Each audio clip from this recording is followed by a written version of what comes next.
Straight up in the air. This could be it. This could be India in the final. It is safely secured. ICC অনূর্ধ্ব 19 বিশ্বকাপে প্রথম দল হিসেবে ফাইনালে ভারত। শ্রীলঙ্কাকে 97 রানে হারিয়েছে তিনবারের চ্যাম্পিয়নরা।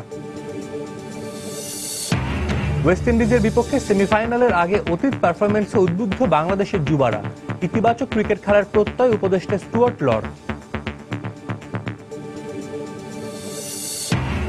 এশিয়া গেমসে সেমিফাইনালের পথে বাংলাদেশ অলিম্পিক ফুটবল দল ভুটানের সঙ্গে ছেলেরা ড্র করলেও মালদ্বীপকে 2-0 গোলে হারালো বাংলার মেয়েরা। সাঁতারের রেকর্ড গড়ে 2টি স্বর্ণপদক জয়ে গর্বিত মাহফুজার বাবা মা। যশোরের এই কৃতি সন্তানের সাফল্যে আনন্দের জোয়ারে ভাসছে গ্রামবাসী। এবং আগামী 2 বছরের জন্য শেখ জামাল ধানমন্ডি ক্লাবের কোচ হলেন শফিকুল ইসলাম মানিক। সাফল্যের ধারাবাহিকতা ধরে রাখার প্রত্যয়।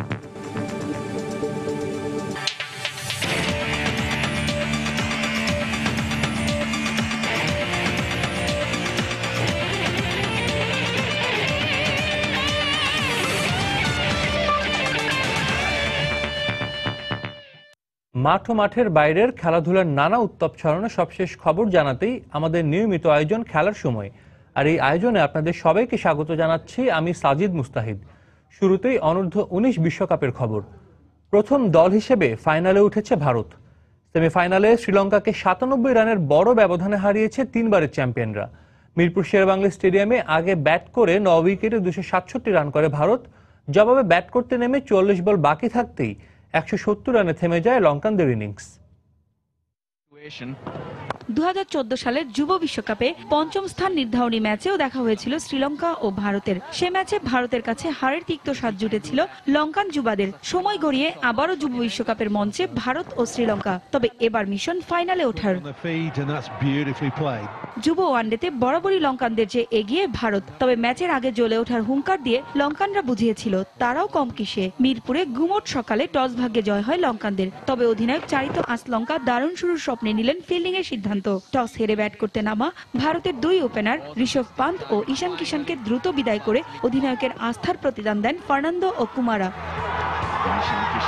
কিন্তু এরপর আর ভারতের শক্তিশালী ব্যাটিং লাইনআপের সঙ্গে পেরে ওঠেনি শ্রীলঙ্কা। 96 রানের জুটি গড়ে বিপর্যয় সামাল দেন আনমোলপ্রীত ও সরফরাজ। 59 রান করে দলীয় 123 রানে সরফরাজ সাজঘরে ফিরলেও এক পাশ আগলে ব্যাট করে যান আনমোলপ্রীত। ব্যক্তিগত 72 রান তুলে আনমোল দলীয় 193 রানে প্যাভিলিয়নে ফিরলে আরমানকে সঙ্গে নিয়ে রানের চাকা সচল রাখেন ওয়াশিংটন সুন্দর। শেষ পর্যন্ত সুন্দরের 43 ও আরমানের 29 রানে ভর করে 267 রানের স্কোর পায় ভারত। লঙ্কানদের হয়ে 43 রানে 4 উইকেট নিয়েছেন ফার্নান্দো। জবাবে ব্যাট করতে নেমে শুরু থেকেই ভারতীয় বোলারদের তোপে পড়ে শ্রীলঙ্কা। দলীয় 91 রানেই প্রথম সারি 4 ব্যাটসম্যানকে হারায় তারা। মেন্ডিস 39 ও শাম্মুর 38 রান ছাড়া বলার মতো স্কোর করতে পারেননি কোনো ব্যাটসম্যান। শেষ দিকে লোয়ার অর্ডারের ব্যর্থতায় 170 রানেই গুটিয়ে যায় শ্রীলঙ্কা। 72 রান করে ম্যাচ সেরার পুরস্কার পেয়েছেন আনমোল। পারভিন আক্তার, সময় সংবাদ। এদিকে পঞ্চম স্থান নির্ধারণী ম্যাচের সেমিফাইনালে নেপালকে 122 রানে হারিয়েছে পাকিস্তানের যুবারা। আগে ব্যাট করে হাসান মহসিনের সেঞ্চুরিতে 8 উইকেটে 258 রান করে পাকিস্তান। জবাবে 136 রানে শেষ হয় নেপালের ইনিংস। অলরাউন্ড নৈপুণ্যের জন্য ম্যাচ সেরা হয়েছেন পাকিস্তানের হাসান মহসিন। ফতুল্লায় টস হেরে ব্যাট করতে নেমে স্কোরবোর্ডে 3 রান তুলতেই বিদায় নেন পাকিস্তানের 2 ওপেনার। হাসান খানও দ্রুত ফিরে গেলে 30 রানে 3 উইকেট হারায় পাকিস্তান। তবে চতুর্থ উইকেটে সাইফ ও মহসিনের ব্যাটে ঘুরে দাঁড়ায় তারা। যুব ওয়ানডেতে পাকিস্তানের হয়ে যে কোনো উইকেটে দ্বিতীয় সর্বোচ্চ 189 রান যোগ করে এই জুটি। 50 তুলে সাইফ আউট হন 88 রানে। অন্যদিকে মহসিন ক্যারিয়ারের প্রথম সেঞ্চুরি তুলে 117 রানে আউট হলেও পাকিস্তানকে এনে দেন 258 রানের ফাইটিং স্কোর। এরপর বল হাতেও পাকিস্তানকে দুর্দান্ত সূচনা এনে দেন মহসিন। 67 রানে 8 উইকেট হারিয়ে ম্যাচ থেকে ছিটকে যায় নেপাল। এক প্রান্তে তামাং 65 রানে অপরাজিত থাকলেও 136 রানে শেষ হয় নেপালের ইনিংস। অন্যদিকে প্লেট পর্বের সেমিফাইনালে নিউজিল্যান্ডকে 8 উইকেটে হারিয়ে ফাইনালে উঠেছে আফগানিস্তান। কক্সবাজারে টস জিতে আগে ব্যাট করে আফগান বোলারদের নিয়ন্ত্রিত বোলিংয়ে 135 রানে গুটিয়ে যায় কিউইরা। জবাবে মাত্র 2 উইকেট হারিয়ে জয়ের বন্দরে পৌঁছায় আফগানিস্তান।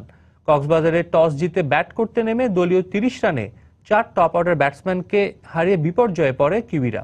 আফগান বোলারদের দাপটে একে একে মুখ থুবড়ে পড়ে নিউজিল্যান্ডের ব্যাটিং লাইন।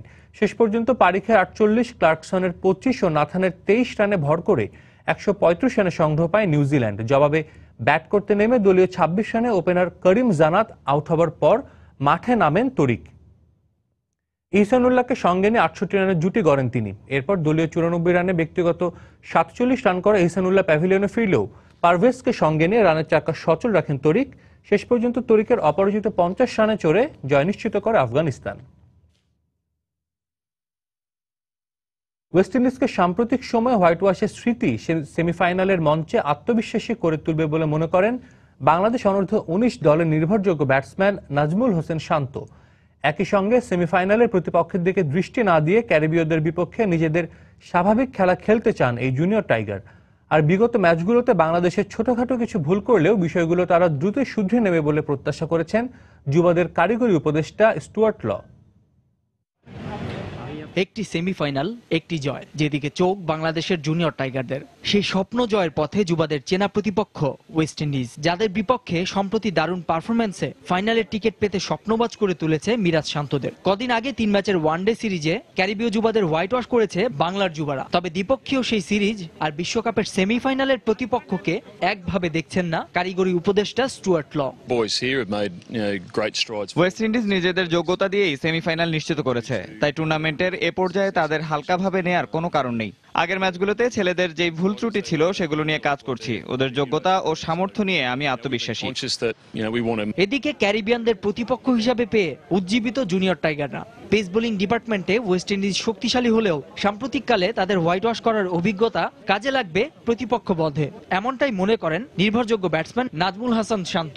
ওরা পেস বোলিং লাস্ট কয়েকদিন থেকে ভালো বোলিং করতেছে, ঠিক আছে, বাট আমরা ভালো ব্যাটিং করছি, আমাদের ব্যাটসম্যানরাও ভালো ব্যাটিং করতেছে পেস বলে। সেমিফাইনালের মতো একটা জায়গা, যে ভালো খেলবে, যে মেন্টালিটি টাফ থাকবে, তারাই জিতবে। আমরা যেহেতু ওদের সাথে ম্যাচ খেলছি এর আগে, ইভেন ওদের ভিডিও দেখছি আমরা, তো ওদেরকে আমরা ম্যাক্সিমামই চিনি, সো এটা আমাদের জন্য একটা অ্যাডভান্টেজ। কোয়ার্টার ফাইনালে নেপালের বিপক্ষে মিরাজ জাকিররা জয় এনে দিলেও ব্যর্থ হয়েছিল টপ অর্ডার। তাই সেমিফাইনালে জুনিয়র টাইগারদের লক্ষ্য ব্যাটিং এ আরো বেশি সচেতন হওয়া আর বড় জুটি গড়া। আর্লি উইকেট যদি পড়ে যায় বা উইকেট যদি না পড়ে, তো আমাদের এনভায়রনমেন্টটা ড্রেসিং রুমে সবসময় একই রকম থাকে। 1-2টা ম্যাচ হতেই পারে এরকম, ক্রিকেট খেলা ভালো সময় খারাপ সময় আছে, সো একটা ম্যাচ হয়েছে, তবে আমরা কাজ করতেছি এটা নিয়ে, আশা করতেছি সামনে নেক্সটে ভালোই হবে। বৃহস্পতিবার মিরপুরে আসরের দ্বিতীয় সেমিফাইনালে স্বাগতিক বাংলাদেশের মুখোমুখি হবে ওয়েস্ট ইন্ডিজ। নাসির সুলতান, সময় সংবাদ, ঢাকা। এবার টাইগার ক্রিকেট প্রসঙ্গ। চট্টগ্রামে দ্বিতীয় দিনের মতো অনুশীলন করেছে বাংলাদেশ জাতীয় ক্রিকেট দল। আসন্ন এশিয়া কাপ ও ওয়ার্ল্ড টি20কে সামনে রেখে খুলনার পর বন্দরনগরীতে এই অনুশীলন পর্ব কোচ হাথুরু সিংহের। এদিন ফিটনেস ফিল্ডিংয়ের পর দীর্ঘ সময় নেটে ব্যাটিং অনুশীলন করেন সাব্বির সৌম্যরা। পাকিস্তান সুপার লিগে খেলার কারণে আপাতত অনুশীলনে যোগ দেননি তামিম ইকবাল, মুশফিকুর রহিম ও সাকিব আল হাসান। চট্টগ্রামে 5টি প্রস্তুতি ম্যাচ খেলার কথা রয়েছে মাশরাফিদের। চট্টগ্রামের প্রস্তুতি পর্ব শেষে 18 ফেব্রুয়ারি ঢাকায় ফিরে এশিয়া কাপ মিশন শুরু করবে টিম বাংলাদেশ। 24 ফেব্রুয়ারি মিরপুরে উদ্বোধনী ম্যাচে স্বাগতিক বাংলাদেশের মুখোমুখি হবে ভারত। জানা গেছে এই মাসের শেষ দিকে প্রথম সন্তানের বাবা হতে যাচ্ছেন তামিম ইকবাল, তাই এশিয়া কাপ মিস করবেন তিনি। তবে তার পরিবর্তে খেলবেন আরেক ওপেনার ইমরুল কায়েস।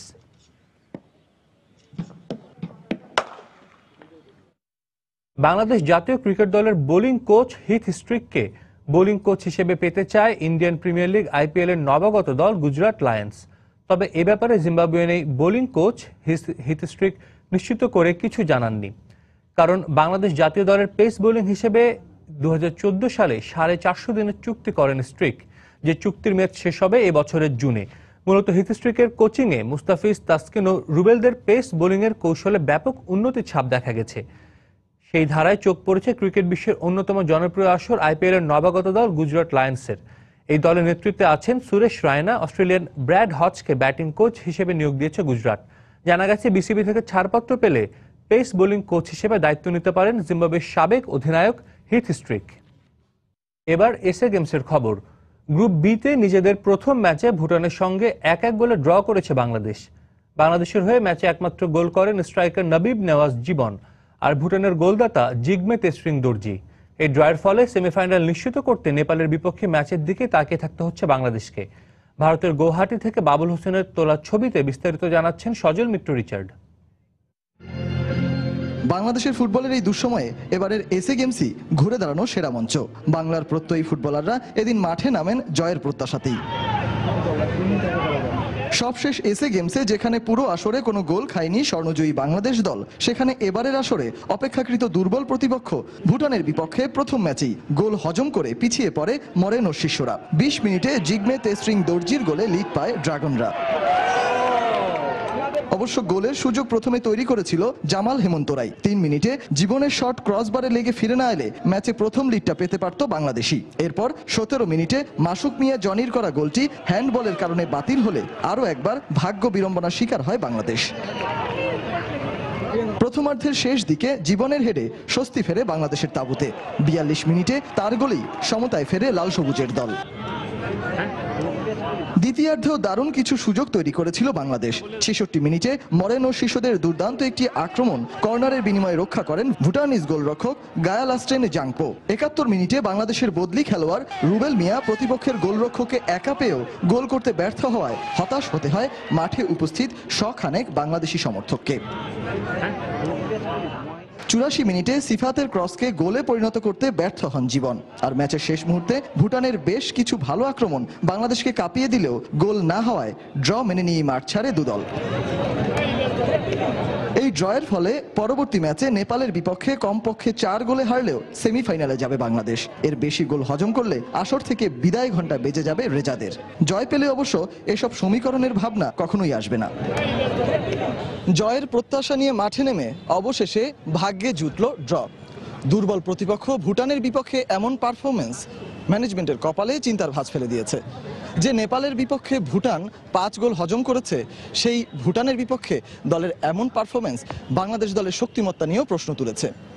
ভারতের আসামের গৌহাটি থেকে সজল মিত্র, রিচার্ড, সময় সংবাদ। ছেলেরা ড্র করলেও এসএ গেমসে টানা দ্বিতীয় জয় তুলে নিয়েছে বাংলাদেশের মেয়েরা। শ্রীলঙ্কার জওহরলাল নেহরু স্টেডিয়ামে মালদ্বীপকে 2-0 গোলে হারিয়ে ফাইনালে খেলার আশা বাঁচিয়ে রাখল বাংলার মেয়েরা। শ্রীলঙ্কার বিপক্ষে জয় পাওয়ায় বাংলাদেশের মেয়েরা এদিন শুরু থেকেই ছিল বেশ আত্মবিশ্বাসী। ম্যাচের 3 মিনিটে গোলের সহজ সুযোগ হারান সাবিনা। এরপর প্রথমার্ধে আরও কিছু সুযোগ পেয়েও কাজে লাগাতে পারেনি বাংলাদেশ, ফলে গোলশূন্য থেকে শেষ হয় প্রথমার্ধ। তবে দ্বিতীয়ার্ধের শুরুতে কাঙ্ক্ষিত গোলের দেখা পায় সাবিনার দল। কৃষ্ণার বাড়ানো বল জালে জড়ান মার্জিয়া। এরপর 73 মিনিটে সাবিনার গোলে লিড দ্বিগুণ করে বাংলাদেশ। এরপর আরও কিছু গোলের সুযোগ পেলেও তা কাজে লাগাতে না পারায় 2-0 ব্যবধানে জয় পায় গোলাম রব্বানী ছোটনের দল। আগামী শনিবার নিজেদের শেষ ম্যাচে বর্তমান চ্যাম্পিয়ন ভারতের মুখোমুখি হবে বাংলাদেশ। সে ম্যাচ জিতলে ফাইনাল নিশ্চিত হবে সাবিনা কৃষ্ণাদের। দক্ষিণ এশিয়ার দ্রুততম মানবী হবার দৌড়ে 2 বিভাগে সেরা হয়েছেন 2 লঙ্কান। 10.28 সেকেন্ড সময় নিয়ে দ্রুততম মানব হয়েছেন শ্রীলঙ্কার ইয়েশান হিমাশা। আর নারীদের বিভাগে 11.71 সেকেন্ড সময় নিয়ে দ্রুততম মানবী হয়েছেন শ্রীলঙ্কার রত্নায়কে। পুরুষদের বিভাগে বাংলাদেশের মিসবা 10.82 সেকেন্ড সময় নিয়ে চতুর্থ ও মেয়েদের বিভাগে সোহাগী আক্তার পঞ্চম ও শিরিন আক্তার হয়েছেন ষষ্ঠ। 100 মিটার স্প্রিন্টকে বলা হয় যে কোনো গেমসের প্রাণ, যেখানে দ্রুততম মানবীর খেতাব জিতে পুরো গেমসের আলো কেড়ে নেবেন স্প্রিন্টাররা। দৌড় শুরু করার পর 40 মিটার পর্যন্ত শীর্ষেই ছিলেন বাংলাদেশের দ্রুততম মানব, কিন্তু লঙ্কান স্প্রিন্টার ইয়েশান হিমাশার সাথে লড়াইয়ে এরপর থেকেই পিছিয়ে পড়েন তিনি। মেজবা দৌড় শেষ করেন 10.82 সেকেন্ড নিয়ে। 4 নম্বরে থেকেই সন্তুষ্ট থাকতে হয় তাকে। 10.28 সেকেন্ড সময় নিয়ে দক্ষিণ এশিয়ার দ্রুততম মানব হয়েছেন ইয়েশান হিমাশা। অন্যদিকে নারীদের 100 মিটার স্প্রিন্টে বাংলাদেশের 2 জন ফাইনালে ওঠায় আশা ছিল পদক জয়ের, কিন্তু সোহাগী আক্তার ও শিরিন আক্তার খুব একটা সুবিধা করতে পারেননি। যদিও নিজের সেরা টাইমিং 12.43 সেকেন্ড সময় নিয়ে ষষ্ঠ হন শিরিন আক্তার, আর 12.37 সেকেন্ড সময় নিয়ে পঞ্চম হন সোহাগী। 11.71 সেকেন্ড সময় নিয়ে দক্ষিণ এশিয়ার দ্রুততম মানবী হয়েছেন শ্রীলঙ্কার রত্নায়কে।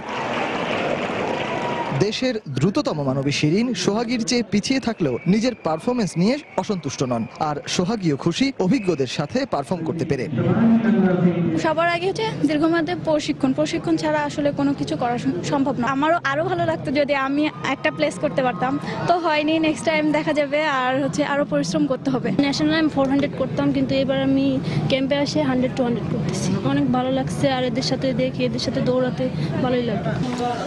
1985 এবং 1987 সালের এসএ গেমসে শাহ আলম এবং 1993 সালের এসএ গেমসে বিমল চন্দ্র, এই তিনবারই 100 মিটার স্প্রিন্টে দক্ষিণ এশিয়ায় সেরা হয়েছিল বাংলাদেশ। পরবর্তীতে 1999 সালে ব্রোঞ্জ পদক পেলেও এরপর আর কোনো পদক জোটেনি বাংলাদেশের ভাগ্যে। 100 মিটার স্প্রিন্টে এবারও হতাশ করলেন মিসবা রেশমারা। আসামের গৌহাটি থেকে সজল মিত্র, রিচার্ড, সময় সংবাদ। একটি নয়, দুটি স্বর্ণপদক জিতে অনন্য কৃতিত্ব স্থাপন করেছেন সাঁতারু মাহফুজা আক্তার শিলা। দক্ষিণ এশিয়ান গেমসে সাঁতারের প্রথম নারী স্বর্ণজয়ী বাংলাদেশি তিনি। যশোরের কৃতি সন্তানের সাফল্যে আনন্দের জোয়ারে ভাসছে তার অভয়নগর উপজেলার পাঁচকবর গ্রাম। খুশিতে আত্মহারা তার বাবা মা ও প্রতিবেশীরা চান তার এই সাফল্যের ধারাবাহিকতা যেন ভবিষ্যতে অব্যাহত থাকে। যশোর প্রতিনিধি জুয়েল মৃধার তথ্য ও শেখ জালাল উদ্দিনের ছবি নিয়ে ডেস্ক রিপোর্ট। মাহফুজা আক্তার দেশের ক্রীড়াঙ্গনে যার পদার্পণ অ্যাথলেটিক্সের 100 মিটার স্প্রিন্টের মধ্য দিয়ে, কিন্তু শিষ্যের প্রতিভা বুঝে ডিসিপ্লিন পরিবর্তন করে তাকে সাঁতারের পরামর্শ দেন স্থানীয় প্রশিক্ষক আব্দুল মান্নান। প্রায় 2 যুগ আগে নেওয়া সিদ্ধান্তটা যে যথোপযুক্ত ছিল তার প্রমাণ মাহফুজা দিয়েছেন ইতিহাস গড়ে। 90-এর দশকে প্রতিযোগিতামূলক সাঁতারে নাম লেখানো মাহফুজা বিকেএসপিতে ভর্তি হন 2003 সালে। শুরু হয় তার সাঁতার যাত্রা। তবে 2006 এসএ গেমসে অংশ নিয়ে পাননি কাঙ্ক্ষিত সাফল্য, কিন্তু অদম্য ইচ্ছা দমাতে পারেনি মাহফুজাকে। 1 দশক পর এসএ গেমসে একটি নয়, দুটি স্বর্ণপদক জিতে ইতিহাস গড়েছেন দেশের সাঁতারে। তার এই সাফল্যে আনন্দের জোয়ারে ভাসছে গোটা পরিবার। পুরস্কার পাচ্ছে, আমরা মহা খুশিতে, জাতির জন্য, দেশের জন্য সুনাম অর্জন করতেছে, আমরা মহা খুশিতে। আমার তো ক্ষমতা ছিল না, তারপরে যতটুকু পারলাম দিলাম, কষ্ট করে দিয়ে এই পর্যন্ত আল্লাহ তাআলা আগুয়ে নিয়েছে। এখন দোয়া করি যে যেভাবে ও আগুয়ে আছে, দেশের জন্য সুনাম করতেছে, আরো সুনাম করুক। মাহফুজার এই কৃতিত্বে উৎসবের লোকালয়ে পরিণত হয়েছে পাঁচকবর গ্রাম। ভালোই, যেটা করেছে ভালো করেছে, আমরা অনেক আনন্দিত, অনেক খুশি। আমার বোন আজকে এই দেশের জন্য খুব গর্বের বিষয় যে আমার বোন আজকে দুইটাই সেই সোনা জয় করেছে, ফার্স্ট হয়েছে। এই জন্য আমি দেশবাসীর কাছে দোয়া চাই। এদিকে শুধু আনন্দ উল্লাসের মধ্যেই সীমাবদ্ধ থাকতে চান না যশোরবাসী। এই সাফল্যে মাহফুজাকে বিরচিত সংবর্ধনা দেওয়ার প্রস্তুতি নিচ্ছেন তারা। যশোরের অভয়নগরবাসী, ক্রীড়ামোদী সকলেই অপেক্ষা করছি তা সে কখন ফিরে আসবে। ফিরে আসলেই আমরা ব্যাপক প্রস্তুতি অলরেডি গ্রহণ করেছি, ব্যাপক সম্বর্ধনা আমরা দিব। মাইকিং শুরু হয়েছে, প্রচার প্রচারণা চলছে, আমরা শুধু অপেক্ষা করছি মাহফুজা খাতুন শিলা কখন আমাদের মাঝে ফিরে আসবে। এর আগে 2008 ও 2009 ইন্দো বাংলা গেমসে 2টি স্বর্ণ পদক জেতেন মাহফুজা, আর 2010 এসএ গেমসে জিতেছিলেন রৌপ্য পদক। সময় সংবাদ, যশোর। 12তম এসএ গেমস থেকে বাস্কেটবল ডিসিপ্লিন বাতিল করা হয়েছে। আয়োজক ভারতের পক্ষ থেকে জানানো হয়েছে, আন্তর্জাতিক বাস্কেটবল ফেডারেশন ফিবার পক্ষ থেকে অংশগ্রহণকারী দেশগুলোকে নিষেধ করার কারণে মূলত এই ইভেন্টটি এবারের আসর থেকে বাদ দেওয়া হয়েছে। তবে ফিবার সাথে ভারতের বাস্কেটবল ফেডারেশনের অন্তর্কোন্দলের জেরে এই প্রত্যাহারের সিদ্ধান্ত বলে গুঞ্জন রয়েছে। আমরা সিদ্ধান্ত নিয়েছি যে এসএ গেমসের এবারের আসরে আমরা বাস্কেটবল ইভেন্টই রাখবো না, কারণ ফিবা অংশগ্রহণকারী প্রতিটি দেশকে অংশ না নেওয়ার ব্যাপারে নির্দেশ দিয়েছে। তাছাড়া আমাদের ফেডারেশনকেও তারা স্বীকৃতি দিচ্ছে না। এবার জেনে নেব এসএ গেমসের পদক তালিকা। পঞ্চম দিন শেষে 78টি স্বর্ণ সহ 124টি পদক নিয়ে তালিকার শীর্ষে আছে স্বাগতিক ভারত। দ্বিতীয় ও তৃতীয় স্থানে আছে যথাক্রমে শ্রীলঙ্কা ও পাকিস্তান। আর পঞ্চম দিনে কোনো স্বর্ণ না জিতে 40 পদক নিয়ে চতুর্থ স্থানে আছে বাংলাদেশ। 78 স্বর্ণ, 36 রৌপ্য ও 10 ব্রোঞ্জ ভারতের দখলে। দ্বিতীয় স্থানে থাকে শ্রীলঙ্কার অর্জন, 17টি স্বর্ণ, 37টি রৌপ্য ও 33টি ব্রোঞ্জ। 5টি স্বর্ণ, 12টি রৌপ্য ও 20 ব্রোঞ্জ নিয়ে তৃতীয় স্থানে আছে পাকিস্তান। আর 3টি স্বর্ণ, 10টি রৌপ্য ও 27টি ব্রোঞ্জ সহ মোট 40টি পদক নিয়ে চতুর্থ স্থানে আছে বাংলাদেশ। এছাড়া নেপাল 1টি স্বর্ণ সহ মোট 21 পদক নিয়ে পঞ্চম স্থানে, এবং এখনও কোনো স্বর্ণ পদকের দেখা পায়নি আফগানিস্তান, ভুটান ও মালদ্বীপ। এখন পর্যন্ত আফগানিস্তানের ভান্ডারে জমা হয়েছে 7টি পদক, আর ভুটানের 5টি ও মালদ্বীপ পেয়েছে 2টি পদক।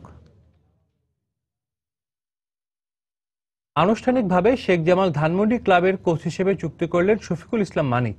ক্লাবের সাথে 2 বছরের জন্য চুক্তিবদ্ধ হলেন সাবেক চট্টগ্রাম আবাহনীর এই কোচ। কঠিন সময় তার এগিয়ে আসার জন্য তাকে ধন্যবাদ জানান ক্লাব সভাপতি মঞ্জুর কাদের।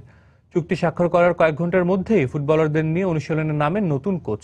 এনামুল্লাহ খুশি নতুন কোচ পেয়ে, তবে আগের কোচ জোসেফ আফুসিকে মিস করবেন বলে জানান ল্যান্ডিং। ফুটবলার বাফুফে একদিকে আর শেখ জামাল ধানমন্ডি ক্লাব অন্যদিকে। এই যখন অবস্থা, ঠিক সে সময় যেন ত্রাণকর্তা রূপে আবির্ভূত হলেন শফিকুল ইসলাম মানিক। দলের সঙ্গীন অবস্থায় নিলেন শেখ জামাল কোচের গুরুদায়িত্ব, করলেন 2 বছরের চুক্তি। সামনে এএফসি কাপ, 23 ফেব্রুয়ারি মাঠে নামবে শেখ জামাল। প্রস্তুতির জন্য সময় আছে হাতে গোনা কদিন। অল্প সময়ে সর্বোচ্চ চেষ্টা করে দল তৈরির ব্যাপারে আশাবাদ ব্যক্ত করেছেন মঞ্জুর কাদের। তবুও জোড়াতালি দিয়ে গড়া দল নিয়ে কতদূর এগোনো যাবে সে বিষয়ে সন্দিহান তিনি। এক একজন এক এক জায়গা থেকে এসে জার্সি পরে নামবে, আপনারা বুঝতে পারতেছেন খেলাটা কেমন হবে। আমি আশাবাদী দ্যাট মানিক আজকে থেকে টেক ওভার করলে অন্তত যে প্লেয়ারগুলো এখানে স্কোয়াডে আছে, আমাদের 18 জন প্লেয়ার, টিম কম্বিনেশনটাকে সেট করার জন্য আই এম শিওর এটা এক্সপিরিয়েন্স কোচ হিসেবে মানিক আছে এখানটার ভিতরে। He will look into the matter. আর নবাগত কোচ জানালেন চ্যালেঞ্জ নিতে প্রস্তুত তিনি। সাথে এও জানালেন কেন ছেড়ে এলেন চট্টগ্রাম আবাহনী। হার্ড টিম, তাদের সাথে কম্পিটিশনে যেতে হবে। এই মুহূর্তে চ্যালেঞ্জ গ্রহণ করছি, মাঠে চ্যালেঞ্জটা যেভাবে গ্রহণ করতে হবে সেটার জন্য প্রস্তুতি নিব। কাজ করতে কিছুটা অসুবিধা হচ্ছিল। আমার এক ম্যানেজার আছেন, ওনার উদাত্ত মনোভাবের কারণে বিভিন্ন সময় বিভিন্ন মন্তব্য করেন।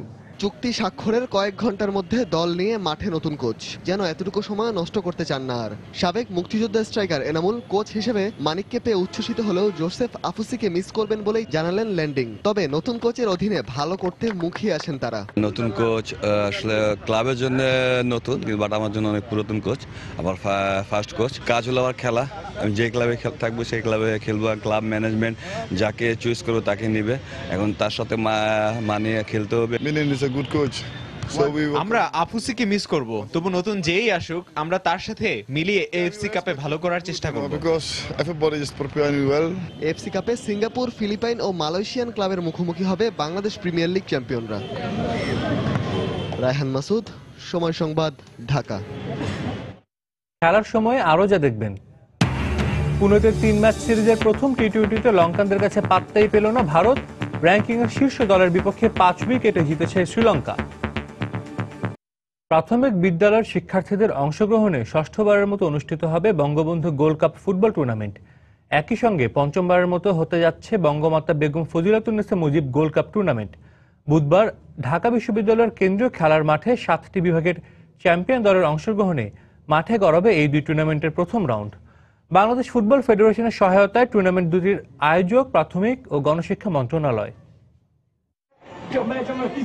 বই খাতা রেখে কয়েকটা দিন ফুটবল আনন্দে মেতে ওঠা, ক্লাসরুম চক ছেড়ে সবুজ মাঠে ফুটবল ছুঁয়ে দেখা, দেশের প্রাথমিক পড়ুয়া ছাত্রছাত্রীদের শিক্ষা সহায়ক বিনোদন দিতেই গোল্ড কাপ টুর্নামেন্টের প্রয়াস।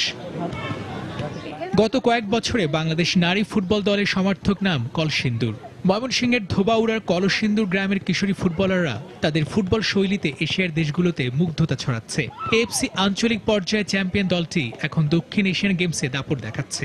সারা দেশের ছাত্রছাত্রীদের জন্য, আমাদের ফুটবলের জন্য এটা বিরাট পদক্ষেপ বলে আমি মনে করি।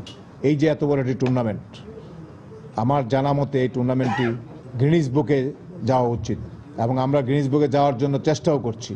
2010 সালে প্রথমবারের মতো শুরু হয় বঙ্গবন্ধু গোল্ড কাপ প্রাথমিক বিদ্যালয় ফুটবল টুর্নামেন্ট। সে সময় সারা বাংলাদেশ থেকে 9 লাখ শিক্ষার্থী অংশ নেয় এই প্রতিযোগিতায়। 5 বছরের ব্যবধানে সেই সংখ্যা এখন বেড়ে দাঁড়িয়েছে 21 লাখে। এদিকে 2011 সালে শুরু হয় Bangamata Begum Fazilatunnesa Mujib gold cup football tournament. সর্বশেষ 2 আসরে চ্যাম্পিয়ন ময়মনসিংহের কলসিন্দুর সরকারি প্রাথমিক বিদ্যালয়। কলসিন্দুর কথাটা যেভাবে প্রচার পেয়েছে, তাতে এইভাবে আমি আশা করি যে আরও কোনো স্কুল বা আরও কোনো কেউ এরকম হয়ে যাবে হয়তো একসময়। ট্র্যাক রেকর্ডে এখন পর্যন্ত কলসিন্দুর বেশ এগিয়ে। 16 ফেব্রুয়ারি বঙ্গবন্ধু জাতীয় স্টেডিয়ামে টুর্নামেন্ট দুটির ফাইনাল অনুষ্ঠিত হবে। সংখ্যার দিক দিয়ে বিবেচনা করলে এই টুর্নামেন্ট দুটি বিশ্বের সর্ববৃহৎ। ছোটদের বিশ্বকাপও বলা যেতে পারে। রাহিদ রনি, সময় সংবাদ, ঢাকা। ইউরোপিয়ান ক্লাব ফুটবলের খবর, এফএ কাপের 5ম রাউন্ডে ওঠার লড়াইয়ে ওয়েস্ট হ্যাম ইউনাইটেডের মুখোমুখি হবে লিভারপুল। 2 দলের ম্যাচটি শুরু হবে আজ বাংলাদেশ সময় রাত 2:45। ওয়েস্ট হ্যামের মাঠে স্বাগতিকদের বিপক্ষে লড়াই নামার আগে পরিসংখ্যানে খুব বেশি এগিয়ে নেই লিভারপুল।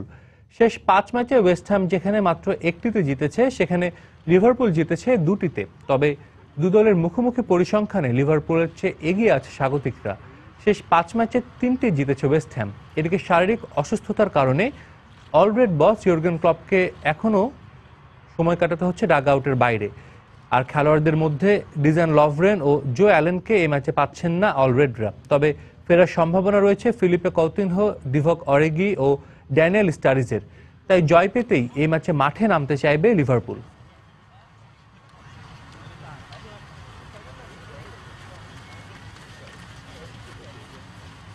ভারত শ্রীলঙ্কা টি-20 সিরিজের খবর। দাপটের সঙ্গে সিরিজের প্রথম ম্যাচ জিতল শ্রীলঙ্কা। স্বাগতিকদের 5 উইকেটে হারাল লঙ্কানরা। আগে ব্যাট করে শ্রীলঙ্কার পেসারদের তোপে 101 রানে অল আউট হয় ভারত। জবাবে শুরুটা নড়বড়ে হলেও 5 উইকেটে জয় নিশ্চিত করে শ্রীলঙ্কা।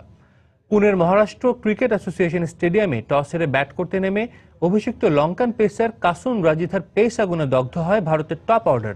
32 রানে 3 উইকেট হারায় টিম ইন্ডিয়া। শুরুর ধাক্কা আর সামলে উঠতে পারেনি ধোনির দল। এরপর সানাকা চামিরাদের নিয়ন্ত্রিত বোলিংয়ে 58 রানে 7 উইকেট হারায় স্বাগতিকরা। শেষ দিকে অশ্বিনের অপরাজিত 31 রানে টি-20তে নিজেদের সর্বনিম্ন স্কোরে লজ্জা এড়ায় ভারত। 101 রানে অল আউট হয় স্বাগতিকরা। জবাবে ব্যাট করতে নেমে শ্রীলঙ্কার শুরুটাও ভালো হয়নি। দলীয় 23 রানেই 2 উইকেট হারায় তারা। তবে অধিনায়ক চান্ডিমাল ও কাবুগেদারার ব্যাটে ম্যাচে ফেরে টি-20র বর্তমান বিশ্ব চ্যাম্পিয়নরা। এই 2 ব্যাটসম্যানকে ফিরিয়ে দিয়ে জয়ের সম্ভাবনা জাগালেও সিরিওয়ার্ডেনের অপরাজিত 21 রানে 5 উইকেটে জয় নিশ্চিত হয় শ্রীলঙ্কার। অভিষেকে ম্যাচ সেরা হয়েছেন কাসুন রাজিথা।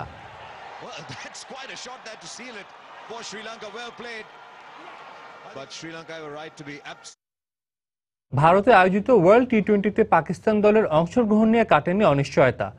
পিসিবি প্রধান শাহরিয়ার খান জানান, নিরাপত্তার কারণে হয়তো সরকার পাকিস্তানি ক্রিকেটারদের ভারত সফরের অনুমতি দেবে না। সেক্ষেত্রে তিনি নিরপেক্ষ কোনো ভেন্যুতে পাকিস্তানের ম্যাচগুলো আয়োজনের জন্য আইসিসি সভায় প্রস্তাব করেন। গেল ডিসেম্বরে বহুল প্রতীক্ষিত ভারত পাকিস্তান দ্বিপাক্ষিক সিরিজের কথা থাকলেও শেষ মুহূর্তে ভারত সরকারের অনুমতি না থাকায় ভেস্তে যায় সিরিজটি। এছাড়া বিসিসিআইয়ের কার্যালয়ে শিবসেনার হামলা, নিরাপত্তার কারণে ইন্ডিয়ার হকি লিগ থেকে পাকিস্তানের ফিরে যাওয়া, সিরিজ চলাকালে পাকিস্তানের আম্পায়ার আলিমদারকে ফেরত পাঠানো, এসব ঘটনায় ধারাবাহিকতায় পাকিস্তান ক্রিকেট বোর্ডের ধারণা ওয়ার্ল্ড টি-20র জন্য পাকিস্তান সরকার অনুমতি দেবে না ক্রিকেটারদের।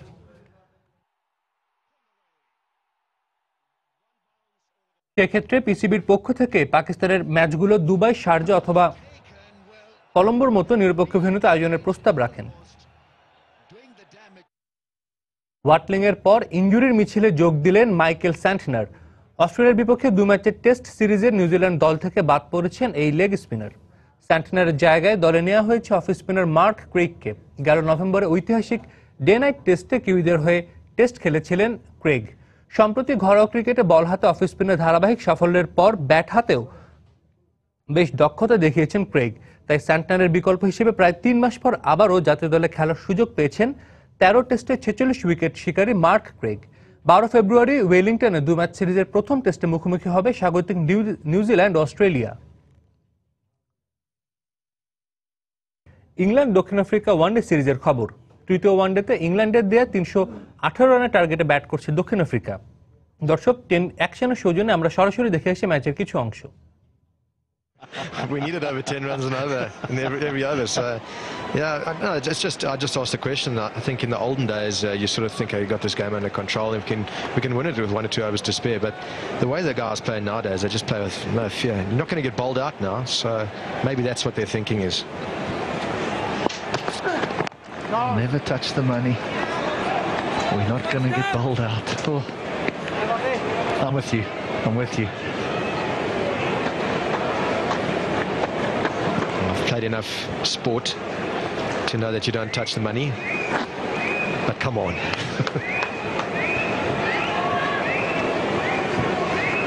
Is that Farhan Dehardin who's got his pads on in the back there? Is AB de Villiers not going to be the next man in? Shot, lovely shot, men up, mid on, mid off, smash down the ground.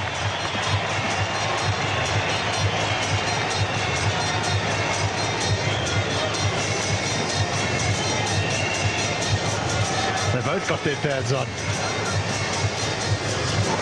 It could be a slight dance down the stairs here to see who wants to get into the middle first there. What I'm surprised about is that the sound is on in the dressing room. They only turn it on when you're on, Mikey. They've got a commentary roster in there and they wait to see M holding, and then this volume goes on, and when you're off they turn it down. End of the 40. দর্শক, আমরা 10 ক্রিকেটের সৌজন্যে দক্ষিণ Africa England তৃতীয় ওয়ানডের সরাসরি কিছু অংশ দেখছিলাম। তৃতীয় ওয়ানডেতে জয়ের জন্য 42 বলে 28 রান প্রয়োজন দক্ষিণ আফ্রিকার। এবার চলে যাচ্ছে অন্য খবরে। আসন্ন আইপিএলে কিংস 11 পাঞ্জাবের অধিনায়ক নির্বাচিত হয়েছেন দক্ষিণ আফ্রিকার মারকুটে ব্যাটসম্যান ডেভিড মিলার। আগের মৌসুমে পাঞ্জাবকে নেতৃত্ব দিয়েছিলেন অস্ট্রেলিয়ান ব্যাটসম্যান জর্জ বেইলি। গেল মৌসুমে Miller part time spinner cum batsman হিসেবে খেলেছিলেন প্রীতি জিন্তার পাঞ্জাবের হয়ে। তবে দলটির প্রধান কোচ সঞ্জয় বাঙ্গারের মতে জর্জ বেইলি যেহেতু এই মৌসুমে পাঞ্জাবের হয়ে খেলছেন না, তাই আসছে মৌসুমে মিলারই হবেন পাঞ্জাবের অধিনায়ক। বাঙ্গারের বিশ্বাস দক্ষতার সাথে এই দায়িত্ব পালন করতে পারবেন এই প্রোটিয়া ব্যাটসম্যান। এর আগে দক্ষিণ আফ্রিকার ঘরোয়া ক্রিকেটের নেতৃত্ব দিয়েছিলেন মিলার। বিদেশি কোটায় মিলার ছাড়াও সময়ের অন্যতম সেরা মিচেল জনসন, শন মার্শ ও গ্লেন ম্যাক্সওয়েলদের মতো ক্রিকেটাররা আছেন কিংস 11 পাঞ্জাব দলে। আর 5 মাস পরে রিও ডি জেনেইরোতে শুরু হতে যাচ্ছে ক্রীড়া জগতের সবচেয়ে বড় আসর অলিম্পিক। তবে রিও অলিম্পিকের শুরুর আগে জিকা ভাইরাস মহামারী আকার ধারণ করলে আসর থেকে নাম প্রত্যাহারের পরিকল্পনার কথা জানান কেরিয়ার অলিম্পিক কমিটি। সম্প্রতি মশাবাহিত জিকা ভাইরাসের কারণে আতঙ্কের কারণ হয়ে দাঁড়িয়েছে আয়োজক দেশ ব্রাজিল। যদিও আয়োজকদের পক্ষে বলা হচ্ছে গর্ভবতী ছাড়াও রিও ডি জেনেইরো অ্যাথলেটদের জন্য সম্পূর্ণ নিরাপদ। এছাড়া আন্তর্জাতিক অলিম্পিক কমিটির চেয়ারম্যানও জানিয়েছেন অলিম্পিক গেমস শুরুর সময়টা মশার বংশ বিস্তারের সময় নয় বলে আসরে অংশগ্রহণকারী দেশগুলোর চিন্তার কিছু নেই। তবে নিজ দেশের অ্যাথলেটদের কোনো ঝুঁকির মধ্যে ফেলতে নারাজ কেনিয়া। কিছুদিন আগে বিশ্ব স্বাস্থ্য সংস্থা জিকা ভাইরাসের বিষয়ে জরুরি অবস্থা জারির পর কেনিয়া জানিয়েছে অবস্থার আরও অবনতি হলে এবারের অলিম্পিক আসর থেকে নাম প্রত্যাহার করে নেবে কেনিয়া। খেলার সময়ের শীর্ষ সংবাদগুলো জানিয়ে দিচ্ছি আরও একবার। Straight up in the air, this could be it. This could be India in the final. It is safely secured. ICC অনূর্ধ্ব 19 বিশ্বকাপে প্রথম দল হিসেবে ফাইনালে ভারত। শ্রীলঙ্কাকে 97 রানে হারিয়েছে 3 বারের চ্যাম্পিয়নরা। ওয়েস্ট ইন্ডিজের বিপক্ষে সেমিফাইনালের আগে অতীত পারফরম্যান্সে উদ্বুদ্ধ বাংলাদেশের যুবারা। ইতিবাচক ক্রিকেট খেলার প্রত্যয় উপদেষ্টা স্টুয়ার্ট লর্ড। এশিয়া গেমসের সেমিফাইনালের পথে বাংলাদেশ অলিম্পিক ফুটবল দল ভুটানের সঙ্গে ছেলেরা ড্র করলেও মালদ্বীপকে 2-0 গোলে হারালো বাংলার মেয়েরা। সাঁতারে রেকর্ড গড়ে 2টি স্বর্ণপদক জয়ে গর্বিত মাহফুজার বাবা মা। যশোরের এই কৃতি সন্তানের সাফল্যে আনন্দের জোয়ারে ভাসছে গ্রামবাসী। এবং আগামী 2 বছরের জন্য শেখ জামাল ধানমন্ডি ক্লাবের কোচ হলেন শফিকুল ইসলাম মানিক। সাফল্যের ধারাবাহিকতা ধরে রাখার প্রত্যয়। দর্শক, এই ছিল খেলার সময়ের এখনকার আয়োজন। যে কোনো খবর পেতে ভিজিট করুন সময়নিউজ.tv। আর খেলা জগতের সব খবর, সর্বশেষ খবর জানতে সঙ্গেই থাকুন সময়ের।